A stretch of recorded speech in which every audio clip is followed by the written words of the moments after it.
মৰমৰ ছাত্ৰ-ছাত্ৰীসকল, আজি তোমালোকলৈ লৈ আহিছোঁ নৱম শ্ৰেণীৰ অসমীয়া বিষয়ৰ এটি অতি গুৰুত্বপূৰ্ণ পাঠ অন্ধবিশ্বাস আৰু কুসংস্কাৰ। পাঠটিৰ লিখক হৈছে জয়ন্ত মাধৱ বৰাদেৱ। পাঠটি আৰম্ভ কৰাৰ আগতে আহাচোন আমি লিখকৰ বিষয়ে চমুকে জানি লওঁ। সাহিত্য অকাডেমি বঁটা প্ৰাপ্ত জয়ন্ত মাধৱ বৰাদেৱৰ জন্ম হৈছিল 1960 চনত দেৰগাঁও। তেওঁ ডিব্ৰুগড় বিশ্ববিদ্যালয়ৰ পৰা পদাৰ্থ বিজ্ঞানত স্নাতকোত্তৰ ডিগ্ৰী লাভ কৰিছিল। তেওঁ শিক্ষা বিভাগৰ এগৰাকী বিষয়া হিচাপে বৰ্তমান দিছপুৰৰ সচিবালয়ত কৰ্মৰত হৈ আছে। তেখেতৰ কেইখনমান গল্পপুথি হৈছে যুদ্ধভূমি, বৰ ভয় লাগিছে, অনুৰণন, দেওলগা সময়, জাকৈয়া ছোৱালী, কালবেলাৰ কটকটা ইত্যাদি। তেখেতে ৰচনা কৰা উপন্যাসসমূহৰ ভিতৰত অমৃত, মাৰিয়া হোলা, আজান ফকীৰ, মায়াং, যাদুৰ দেশৰ গোপন গাথা আদিয়ে প্ৰধান। তেওঁ শিশু সাহিত্য আৰু অনুবাদ সাহিত্যৰ লৈকো অৱদান আগবঢ়াইছে।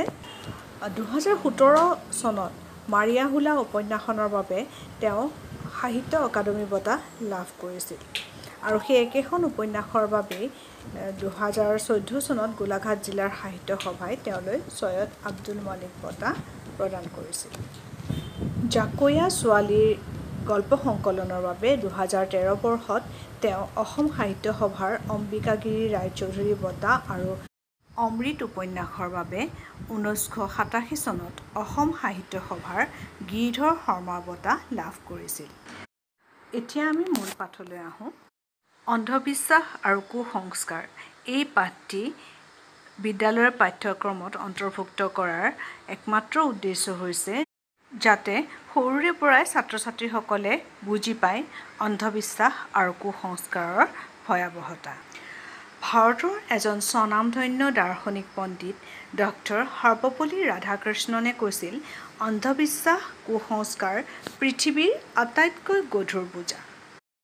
তেখেতৰ এই উদ্ধৃতিৰ পৰাই বুজিব পাৰি অন্ধবিশ্বাস কুসংস্কাৰ মানুহৰ সমাজৰ বাবে কিমান ভয়াৱহ।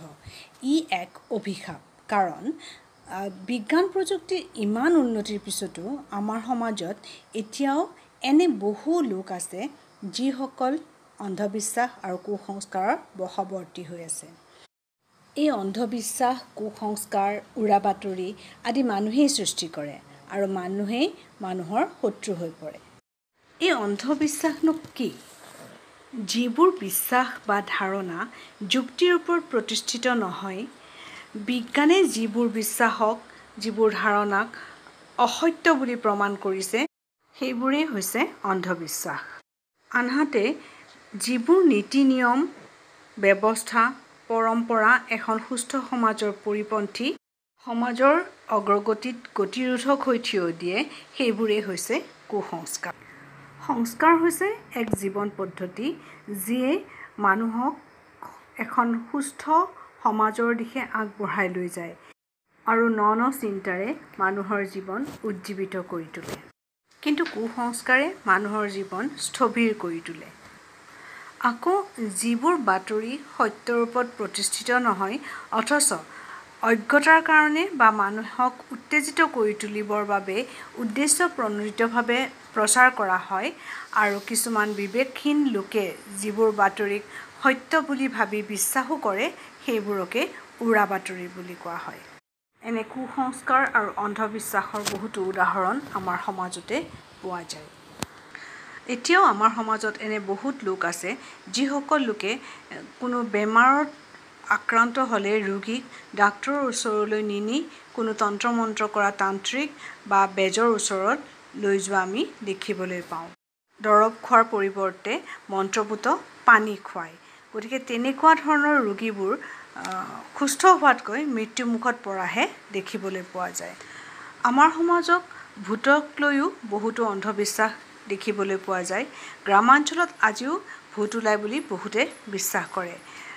তাৰোপৰি বহু ক্ষেত্ৰত কোৱা হয় যে বুঢ়া ডাঙৰীয়াই ৰাতি হ'লে ৰাস্তাত ঘূৰি ফুৰে, গছৰ তলত জিৰণি লয় ইত্যাদি বহু কথা কোৱা হয় যিবোৰ সৰু ল'ৰা ছোৱালীৰ মনত এক বিৰূপ প্ৰতিক্ৰিয়াৰ সৃষ্টি কৰে। সৰু সৰু ল'ৰা ছোৱালীবিলাকে এতিয়াও কিবা দুষ্টামি কৰিলে, ধৰা খোৱা বোৱা নকৰিলে বা ভালদৰে টোপনি নামাৰিলে এতিয়াও ভূতৰ ভয় দেখুওৱা হয়। গতিকে এই ভ্ৰান্ত ধাৰণা এটা সৰু ল'ৰা ছোৱালীৰ মনত সুমুৱাই দিয়াৰ ফলত ল'ৰাজন বা ছোৱালীজনী যথেষ্ট ভয়াতুৰ হয়, অন্ধবিশ্বাসী হৈ পৰে। গতিকে তেওঁলোকে নিজৰ জীৱন পথত আগবাঢ়ি যাবলৈ অসুবিধাৰ সন্মুখীন হয়। বৰ্তমান সময়ত ডাইনীক লৈ আন এক অন্ধবিশ্বাসে গা কৰি উঠিছে আৰু ইয়াৰ পৰিণতি অতি ভয়াৱহ হোৱা দেখা গৈছে।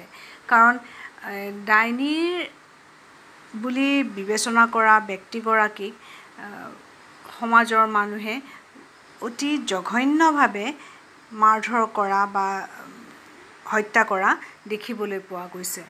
ডাইনী বোলা বস্তুটো আচলতে এক ভ্ৰান্ত ধাৰণা।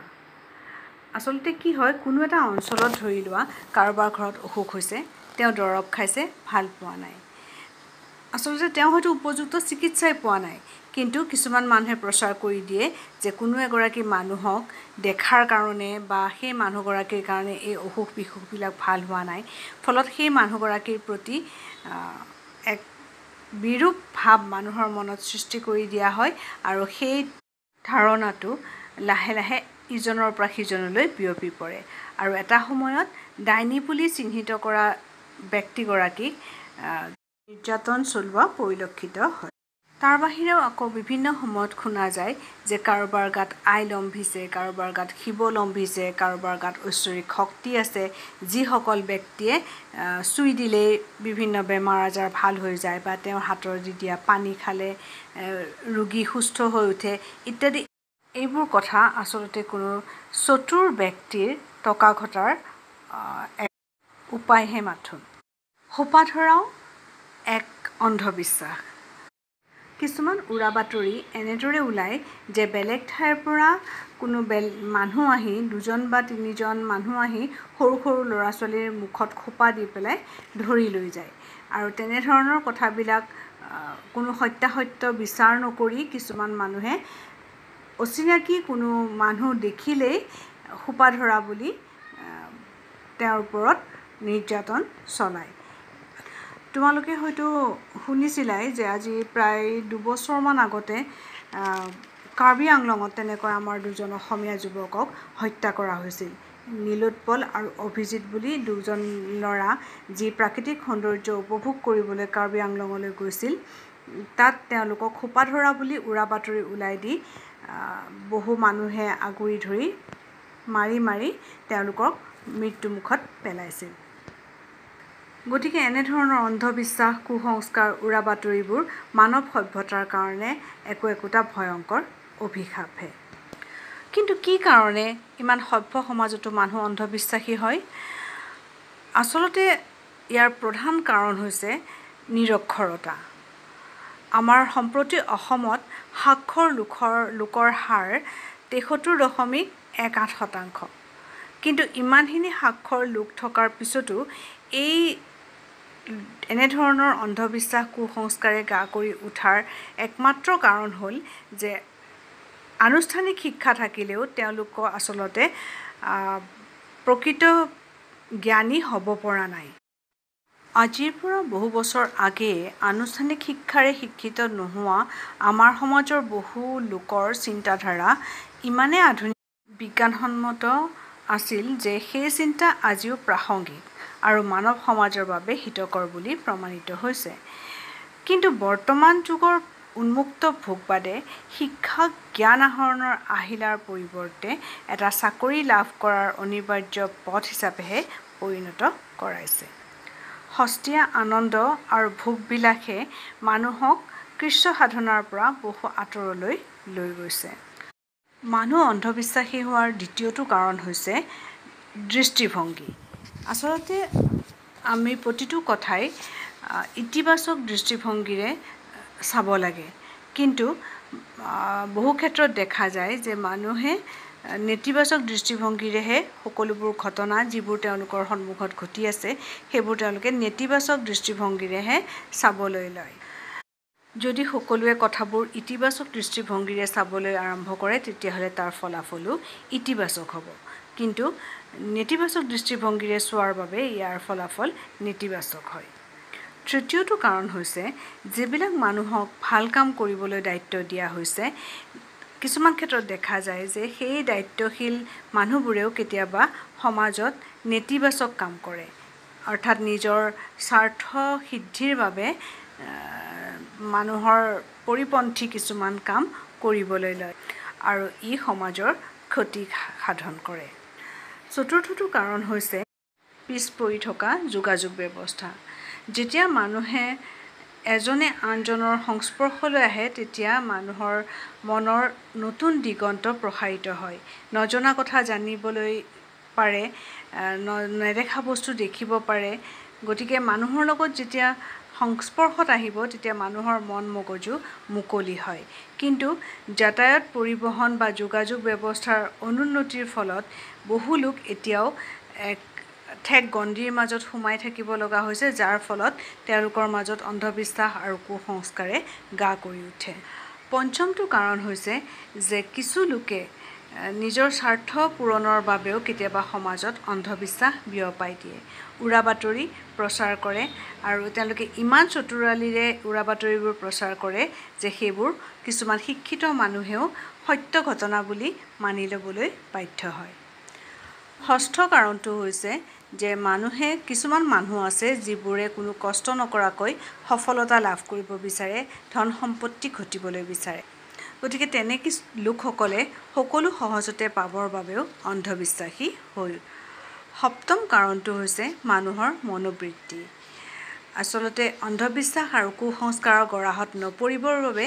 মানুহৰ লাগিব এটা যুক্তিবাদী মন আৰু লাগিব বৈজ্ঞানিক মানসিকতা মানুহৰ মনোবৃত্তি বিজ্ঞানৰ যুক্তিৰ ওপৰত প্ৰতিষ্ঠিত হ'লেহে মানুহৰ মনৰ পৰা অন্ধবিশ্বাস আৰু কুসংস্কাৰ আঁতৰ কৰিব পৰা যাব এই অন্ধবিশ্বাস আৰু কুসংস্কাৰবোৰ আঁতৰ কৰাৰ আহিলা কি বাৰু এইবোৰ আঁতৰ কৰাৰ প্ৰধান আহিলা হ'ল সজাগতা মানুহৰ মাজত কুসংস্কাৰ অন্ধবিশ্বাস আৰু উৰা বাতৰিৰ ভয়াৱহতাৰ কথা প্ৰচাৰ কৰি জনসাধাৰণক এই বিষয়ে সজাগ কৰাব পাৰিব লাগিব অন্ধবিশ্বাস কুসংস্কাৰে যে সমাজ এখনক পংগু কৰে সভ্য সমাজ এখনক যে আদিম স্তৰলৈ লৈ যায় সেইটো বুজি পাব লাগিব গতিকে বিদ্যালয় মহাবিদ্যালয় পৰ্যায়তো ৰচনা প্ৰতিযোগিতা অনুষ্ঠিত কৰি ছাত্ৰ ছাত্ৰীক মাজত এই ক্ষেত্ৰত সজাগতা আনিব পাৰিব লাগিব এই ক্ষেত্ৰত প্ৰচাৰ মাধ্যমসমূহৰো এক গুৰুত্বপূৰ্ণ